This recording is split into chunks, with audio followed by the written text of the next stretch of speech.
Welcome to the 517 In Your Business podcast. Here's your host, Mary Guida.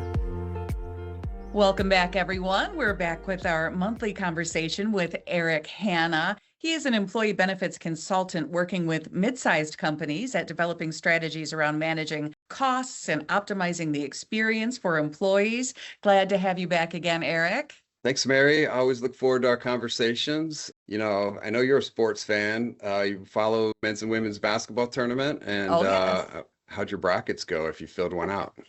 Let's just say my bracket was more March sadness than March madness. I get We'll leave it that. at that. I get that. Yeah, we're big basketball fans in our house. So the end of the tournament's always a little like, oh, what are we going to do on some of our evenings now in our house? So, Right. and Yes.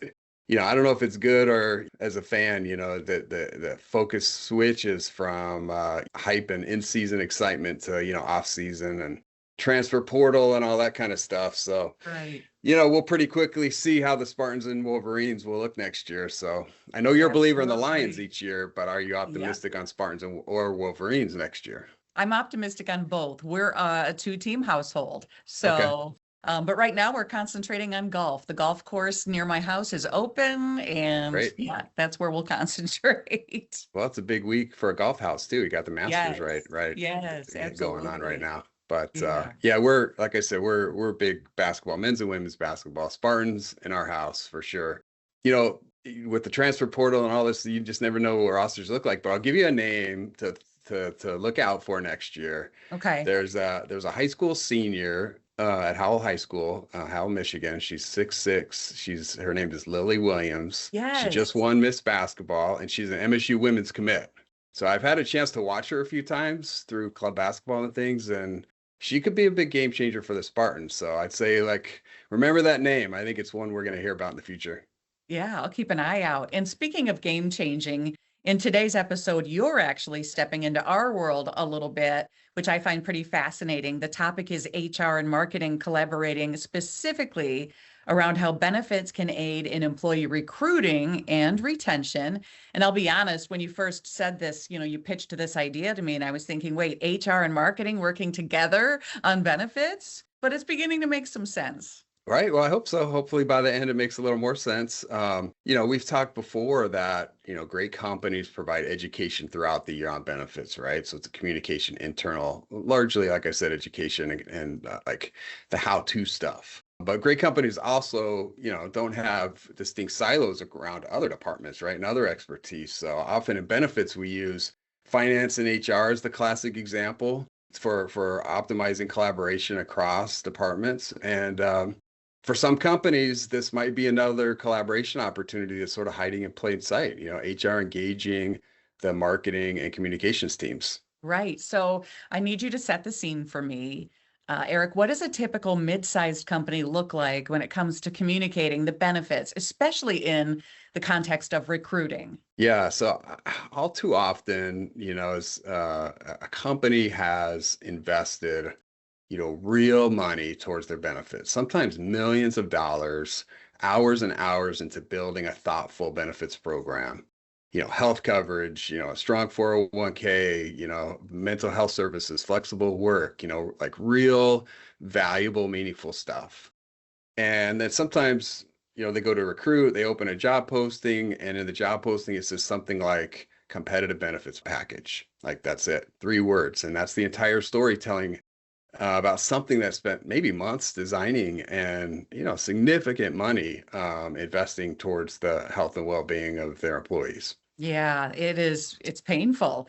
From a marketing standpoint, that's the equivalent of spending 6 months developing a product and then describing it as, yeah, we're good. Like we never let that fly for a product launch. Right. It's kind of like when the Right. CEO of McDonald's tried the Arch burger Ah, recently and yes. just went and took a tiny bite. Meh, yeah. Yeah, and that's the framing that HR teams could look at. Your Yeah. benefits is essentially a product that you're, selling to the candidates that you're trying to attract, right? And if you're not excited about it, your candidates may pick up on that. And then that's the market, right? Just like we picked up on the McDonald's CEO. I Right. don't know how many times he took a bite of a whatever that monster burger is now. But so HR teams can think about what's the go-to-market look like and how you're communicating that out. Yeah, I really love that because it reframes the whole thing. And HR folks don't always think of themselves as marketers. Some do, but in Mhm. competition for talent, they absolutely are. And they're competing for attention. They're competing for consideration, same funnel, but a different audience. Right. And there's some sense of urgency here, right? Hmm. Candidates today are doing more research than ever before prior to applying. So, they're reading Glassdoor reviews, they're checking LinkedIn, they're asking people they know.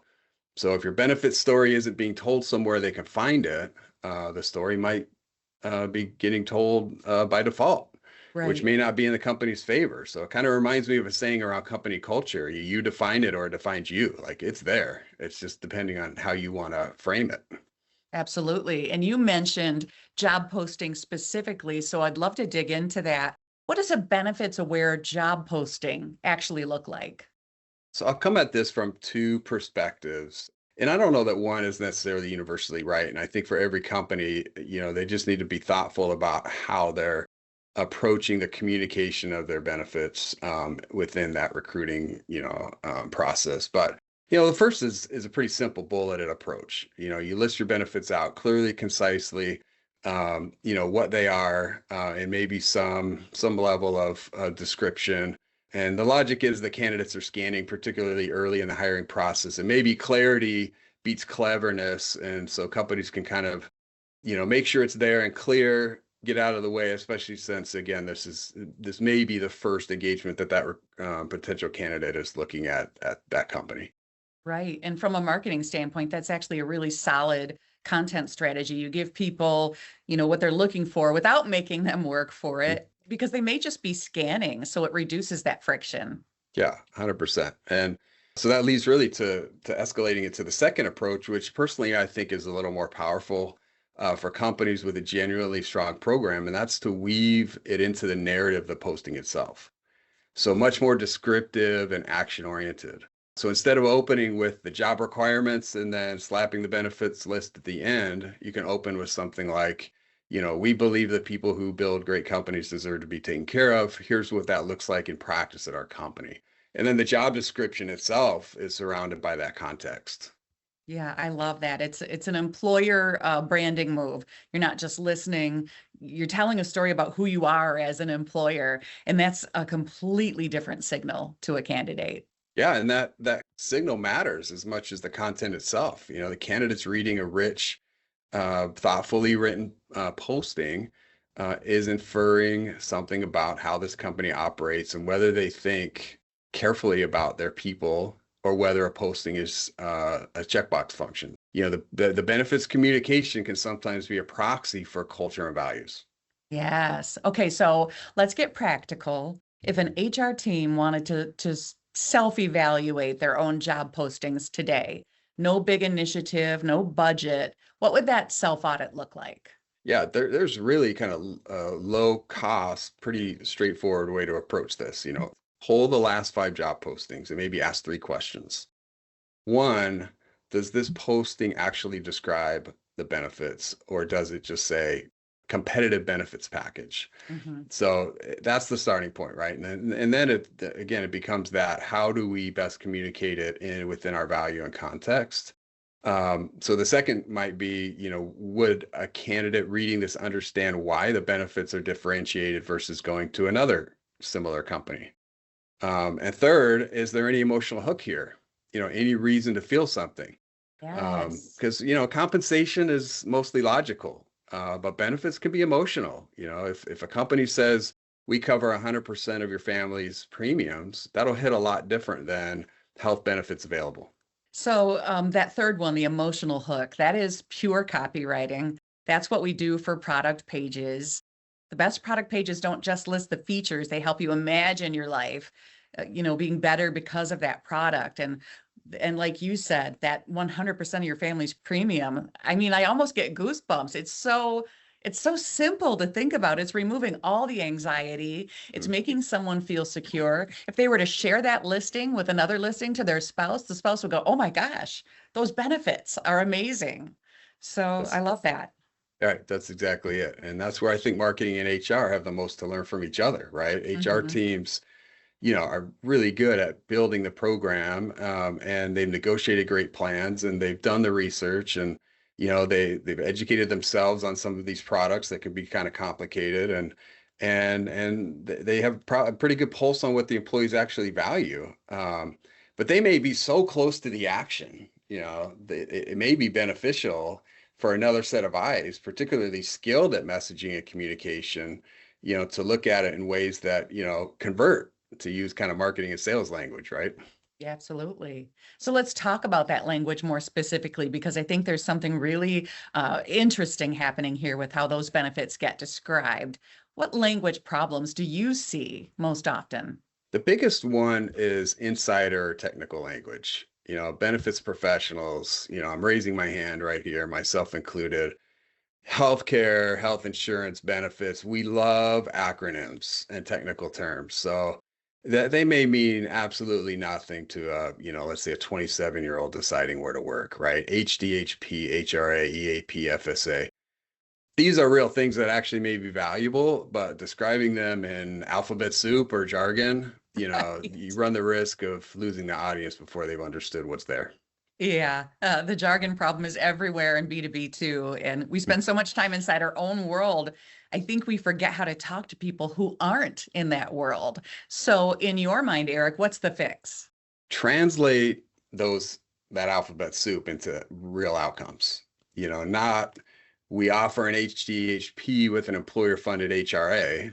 Instead, you as the candidate have a lower monthly premium and we'll put money directly into your account to help you cover your out-of-pocket costs, Hmm. right? There's a big shift there in how somebody might be reading that. And now we've kind of told them what it might mean for them, their household, their wallet. And that's, what people care about, especially again in that recruiting process, is they're getting to know the employer too. Right. So the acronym may be irrelevant until they're actually enrolled and there. Yeah. So features versus benefits is classic a marketing issue. The feature is the ADHP. The benefit is the lower monthly cost in a funded account. And every marketing team is going to drill this into their writers. Right. And I'd even push it one step further and it's not just benefits, but it's kind of identity, right? The most Hmm. powerful messages connects Yes. to someone who wants to be or how someone wants to be or the life that they want to live. So, again, things like we fully cover mental health services because fill in the blank relative to values and company culture. Now you've said something about, what's important to the employer. You made a value statement. So Yeah. that resonates with a specific kind of candidate. Now, others may self-select out and maybe that's okay, right? Recruiters want the right fit, not just any and all candidates. So maybe you win on two fronts. Right. So we're talking about polarization as a strategy. And that's actually something we talk about in brand marketing all the time. The brands that people love tend to make some people feel like it's not for them. And that's Mhm, kind of the point, right? And then a mhm, benefits package that's genuinely designed for a specific kind of employee should attract that employee and mhm. maybe turn off someone who wouldn't thrive there anyway, right? Right. And, again, that saves everyone time, money. Turnover is incredibly expensive, and if your benefits story is attracting candidates who actually align with your values, your approach to work, you're going to see a better retention downstream as the Mhm. employer. So, this is where it gets interesting because we're still talking about recruiting, but at the same time, we're setting the stage for communications choices that attract the right candidate, and hopefully reinforce those values that are important to the company. Absolutely. And I want to shift, Eric, to something that you mentioned earlier, and the idea that a story gets told whether you're telling it or not. Mhm. After the initial self audit, are there other places to drill down into? Oh, absolutely. A couple of additional places to gather intel to craft, campaigns, if you will, steal another marketing term. Hmm. Well, we mentioned Glassdoor, and Glassdoor is a gold mine that some companies either ignore or kind of treat as a PR problem. Right. The reviews where people mention benefits, even negative ones, are incredibly valuable. Um, and companies may genuinely offer excellent benefits, right? Better than some of their competitors, even. And their Glassdoor reviews might just be saying benefits are mediocre. So maybe it's Right. not always a benefits problem because there may be a lot of work on the back end putting together a really robust program, but maybe it's a communications or messaging problem. So that's one. Two, employee surveys are the focus group, and asking the right questions, again, is incredibly important. Satisfaction is important, but I don't know that you always gather a lot of actionable items off satisfaction. Hmm. So rather than, are you satisfied with your benefits? Maybe pivot to questions like, which benefits have made the biggest difference in your life this year? Or is there something you trade for something else? You Right. get incredibly actionable info, kind of just repositioning those questions around this package and how it's important to folks. Another one is benchmarking, an objective tool to be able to say, yeah, we're ahead of the market in terms of our benefits, and be able to demonstrate that with real data helps tell the story. Fourth, I recommend extending the message internally as well. So, in sales, we say it's more efficient to retain customers than to win new ones, and I think the same applies with talent. So now if you'll let me, you're a marketing professional. I'm curious to hear your thoughts on what we've talked about so far. If the audit produces or identifies a gap in communication, let's say, Mary, you're in-house marketing, how would you view being approached to assist in this way, and how best can an HR professional approach the subject? I think from my point of view and from a marketing perspective, we treat it like any other audience challenge, right? So, what are people actually hearing?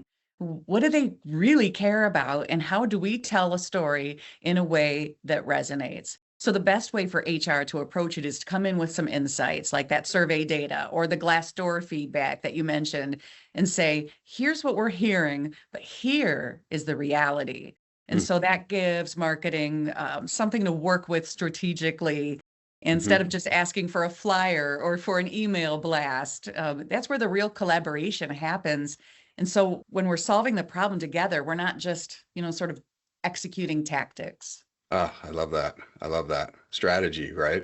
Yes. Um, and another thought I had as you were speaking there is, there may be some reservation around how much detail, to communicate around benefits, for fear that maybe it Hmm. tips off a competitor trying to match or recruit your employees. Sure. There's that like competitive, maybe, yeah, just reservation or fear. What's your recommendation from your perspective around managing that type of concern? Better to be more transparent, better to middle of the road? Like, what do you think? Right. And I can see why it's a concern, but honestly, the competitors probably already have a pretty good idea of what you offer. Hmm. So the bigger issue is when your own employees or your candidates don't understand your benefits. Maybe they had a different lifestyle when they joined, and that's where you lose people. So instead of holding back, you have to focus on telling the story well. Why your benefits matter, how your benefits actually impact people, and that's the part that no one can easily replicate, right?